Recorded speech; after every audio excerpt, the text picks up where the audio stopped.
ఒక అమరావతిని అభివృద్ధి చేయడమే కాదు, 26 జిల్లాలను అభివృద్ధి చేస్తాం.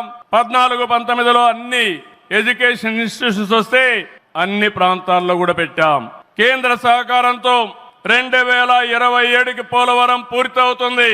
ప్రధానమంత్రి గారు సూచనిచ్చే విధానం ప్రకారం రాష్ట్రంలో నదుల అనుసంధానం కూడా పూర్తి చేస్తాం. ఇది కాకుండా భోగాపురం ఎయిర్పోర్టు నెక్స్ట్ ఇయర్ కు పూర్తి చేస్తాం.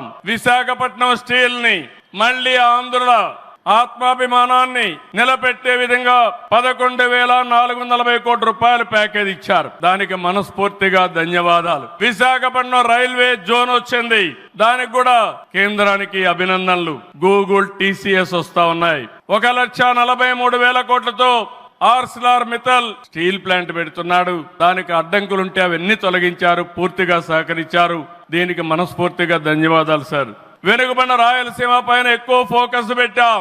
హార్టికల్చర్ హబ్ గా తయారు చేస్తాం. సీమలో డిఫెన్స్ సంస్థలు, హైకోర్టు ఏర్పాటు చేయడానికి, హైకోర్టు బెంచ్ ఏర్పాటు చేయడానికి అన్ని ప్రయత్నాలు చేస్తున్నాం. లేపాక్షి ఓర్వకల్ కారిడార్ లో aerospace, automobile, drone city, green energy ప్రాజెక్టులు తీసుకొస్తాం. రామాయంపట్నంలో BPL రిఫైనరీ వస్తా ఉంది. తిరుపతి అతిపెద్ద స్పిరిచువల్ హబ్ గా తయారు చేస్తాం. కడపలో స్టీల్ ప్లాంట్ వస్తుంది. కొప్పర్తి, ఓర్వకల్ ఇండస్ట్రియల్ నోడ్కి కేంద్రం సహకరించారు. ఇటీవల కాలంలో ప్రధానమంత్రి గారు విశాఖపట్నం వచ్చి NTPC గ్రీన్ హైడ్రోజన్ కూడా శంకుస్థాపన చేశారు. కేంద్ర ప్రభుత్వ సహకారం వల్ల సాధ్యమయ్యాయని మరొకసారి